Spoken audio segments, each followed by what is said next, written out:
అపోస్తలుడైన పేతురు వ్రాసిన మొదటి పత్రిక 1వ అధ్యాయం 5, 6, 7 వచనాలు. కడవరి కాలమందు బయలుపరచబడుటకు సిద్ధముగా ఉన్న రక్షణ మీకు కలుగునట్లు విశ్వాసము ద్వారా దేవుని శక్తి చేత కాపాడుబడు మీ కొరకు ఆ స్వాస్థ్యము పరలోకమందు భద్రపరచబడి ఉన్నది. ఇందువలన మీరు మిక్కిలి ఆనందించుచున్నారు. కానీ అవసరమును బట్టి నానా విధములైన శోధనల చేత ప్రస్తుతమున కొంచెము కాలము మీకు దుఃఖము కలుగుచున్నది. నశించిపోవు సువర్ణము అగ్ని పరీక్ష వలన శుద్ధపరచబడుచున్నది కదా. దానికంటే అమూల్యమైన మీ విశ్వాసము ఈ శోధనల చేత పరీక్షకు నిలిచినదై యేసుక్రీస్తు ప్రత్యక్షమైనప్పుడు మీకు మెప్పును మహిమయు ఘనతయు కలుగుటకు కారణమగును. ప్రియమైన సహోదరి సహోదరులారా, ఈ కడవరి కాలమందు మనం బ్రతుకుతున్నాం. పరిశుద్ధ బైబిల్ గ్రంథం సెలవిస్తుంది, ఇది కడవరి కాలమని, ఇవి చివరి దినములని, ఇవి దుర్దినములని, అపాయకరమైనటువంటి కాలమని.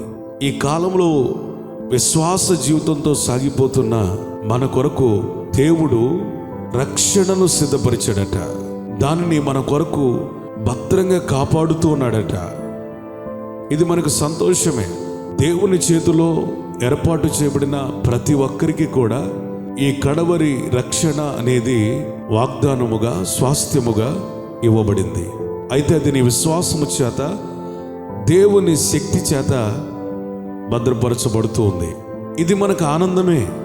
కానీ అవసరాన్ని బట్టి కొన్ని శ్రమలు, నానా విధమైన శోధనలు కలుగుతాయి, దుఃఖము కలుగుతుంది అని దేవుని వాక్యం సెలవిస్తుంది.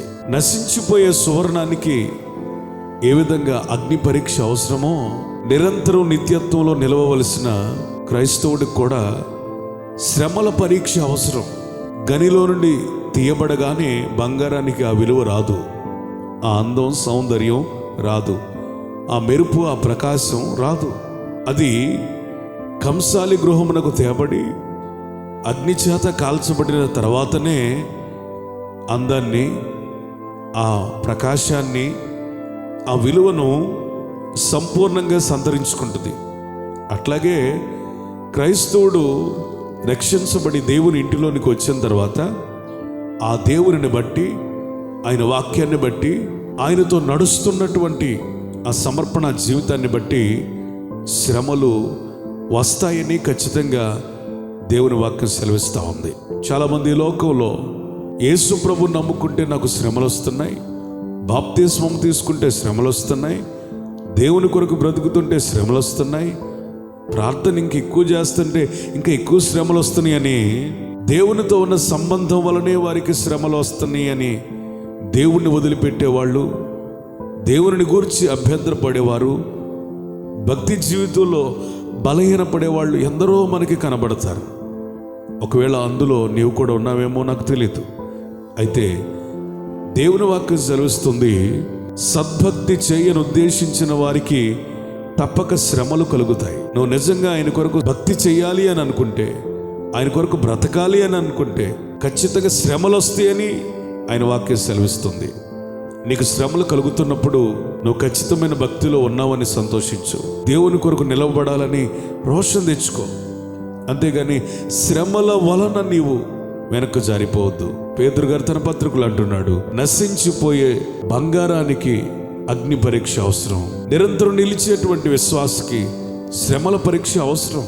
ఈరోజు నీకు శ్రమలు ఎందుకని దేవుడు అనుమతిస్తున్నాడు అంటే అది నీకు అవసరం.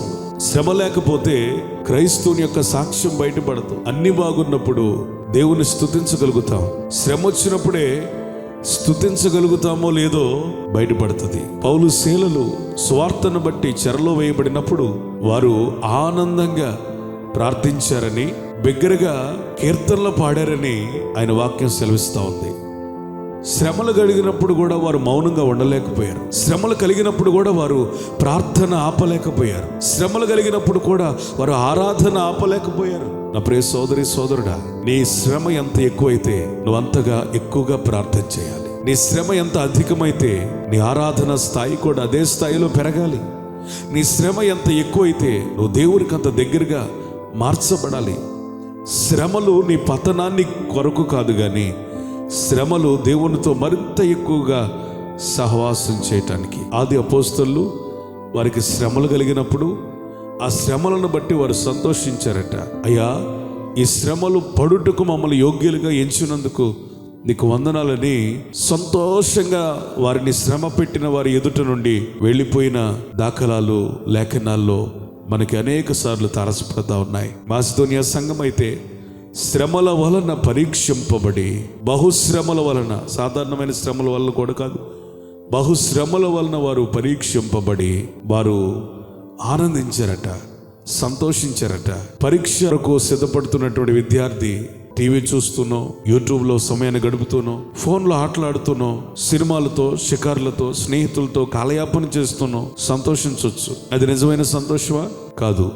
అతడు ఆ పరీక్షను రాసి అత్యధికమైన మార్కులతో అనేకులు ఎదుట ఘనపరచబడినప్పుడు అతనికి ఆ కలిగిన శ్రమలను బట్టి, అనగా ఉదయాన్నే లేచి చదవటం, రాత్రి నిద్ర మానుకొని చదవటం, తిండి తిప్పలు లేకుండా చదువు మీదే దృష్టిని సంవత్సరం అంతా కేంద్రీకరించి ఆ పరీక్షలన్నిటిలో సఫలత పొందినప్పుడు ఆ విద్యార్థికి శ్రమలను బట్టి కృంగుబాటు రాదు, కానీ శ్రమలను బట్టి సంతోషం కలిగిద్ది. ఎందుకంటే ఆ శ్రమలలో అతడు పరీక్షించబడి ఓడిపోలేదు, గెలిచాడు. కాబట్టి దేవుని బిడ్డవైన నీవు శ్రమలు కలుగుతున్నప్పుడు నిశ్చయంగా నువ్వు గెలుస్తావు. నిన్ను గెలిపించే దేవుడు ఉన్నాడు, పరిశుద్ధాత్ముడు ఉన్నాడు, నిన్ను ధైర్యపరిచే ఆయన వాక్యం ఉంది. కాబట్టి శ్రమలు కడుగుతూ ఉన్నప్పుడు నిన్ను గెలిపించగలిగిన దేవుని నువ్వు ఆశ్రయించాలి. ఆయన కొరకు నువ్వు ఎదురు చూడాలి. హెబ్రీ పత్రికలో వ్రాయబడిన మాట ఏంటంటే, ప్రతి భారాన్ని, ప్రతి పాపాన్ని విడిచిపెట్టి విశ్వాసానికి కర్త దానిని కొనసాగించువాడైన యేసు వైపు చూచుచు మన ఎదుట ఉంచబడిన పందెంలో ఓపికగా పరిగెత్తాలని, మనము అవమానాన్ని నిర్లక్ష్య పెట్టాలని, సిలువను సహించాలని ఆయన వాక్యం సెలవిస్తా ఉంది. కాబట్టి ఈ క్రైస్తవ జీవితంలో ఎన్నో అవమానాలు, నిందలు, ప్రతికూలమైన పరిస్థితులు వచ్చినప్పుడు అవమానాన్ని నిర్లక్ష్యపరచాలి, సిలువను సహించాలి. ఎందుకో తెలుసా? శ్రమ ఓర్పును, ఓర్పు పరీక్షను, పరీక్ష నిరీక్షణను కలిగిస్తుంది. ఈ శుభప్రదమైన నిరీక్షణయే మన క్రైస్తవ జీవితానికి ఆధారం. అదే మన జీవితాలను పరలోక రాజ్యానికి తీసుకుని వెళుతుంది. ఫిలదెల్ఫియా సంఘం గురించి వ్రాయబడిన మాట, వారి శక్తి కొంచెమే గాని దేవుని వాక్యంలో వారి శక్తి కొంచెమే గాని దేవుని కొరకు పడిన శ్రమల్లో ఏమాత్రం కూడా దేవుణ్ణి విడిచిపెట్టలేదట, ఏమాత్రం కూడా దేవుణ్ణి వద్దనుకోలేదట, ఏమాత్రం కూడా ఆయన వాక్యాన్ని ప్రక్కకి నెట్టలేదట. శ్రమలలో ఫిలదెల్ఫియా సంఘం శక్తి సామర్థ్యాలకు మించి యేసయ్య కొరకు నిలబడింది. అందుకని దాని ఎదుట ఎవడూ మొయ్యలేనంత ద్వారాలు తెరిచాడు. నా ప్రియ సోదరి సోదరుడా, నీ జీవితంలో ఇహ సంబంధమైన పర సంబంధమైన ఆశీర్వాదాలు రావాలంటే ఖచ్చితంగా శ్రమలలో యేసయ్య కొరకు నిలబడాలి. శ్రమలలో నీ కొరకు శ్రమ పడిన యేసయ్య కొరకు నువ్వు నిలబడగలగాలి. ఈ రోజున అనేకులు ఎందుకని తప్పిపోతున్నారంటే, ఇహలోక సుఖాలకు అలవాటు పడిపోయి, సుఖ వలయంలో, సుఖాల చట్రంలో ఆనందానికి అలవాటు పడిపోయి శ్రమల వైపు ఎవరు చూడలేదు. కానీ యేసు ప్రభు గురించి రాయబడిన మాట, ఆయన శ్రమల వలన విధేయతను నేర్చుకున్నాడు. ఈరోజు నీ జీవితంలో సంపూర్ణమైన విధేయత శ్రమ వల్లనే కలుగుతుందని తెలుసా? భూమి మీద సాత్వికుడు, ఎంతటి నమ్మకస్తుడు ఎవరూ లేరు అని మోషే సాక్ష్యం పొందాడు కదా. అంతటి సాత్వికమైన జీవితం ఎలా వచ్చింది? అంతటి నమ్మకత్వాన్ని ఎలా సంపాదించుకోగలిగాడు అంటే, మోషే జీవితంలో దేవుడు అనుమతించిన ఆ శ్రమలు అతన్ని నమ్మకస్తునిగాను, ఆ శ్రమలు అతన్ని భూమి మీదే సాత్వికునిగాను మార్చాయి, తిరుగులేని నాయకునిగా చేశాయి. నీ జీవితంలో శ్రమలు నిన్ను మంచి నాయకునిగా చేస్తాయి. శ్రమ నీకు మంచి సాక్ష్యాన్ని ఇస్తుంది. శ్రమ నిన్ను సాత్వికతలోనికి నడిపిస్తుంది. శ్రమ నమ్మకత్వంలోనికి తీసుకుని వస్తుంది. దేవుని వాక్యం సెలవిస్తుంది, నమ్మకమైన వారికి మెండైన దీవెనలు కలుగుతాయట. ఈ శ్రమలో నువ్వు నమ్మకంగా ఉండు, దీవించబడు. అంతము వరకు సహించిన వాడే రక్షించబడును. ఆమేన్.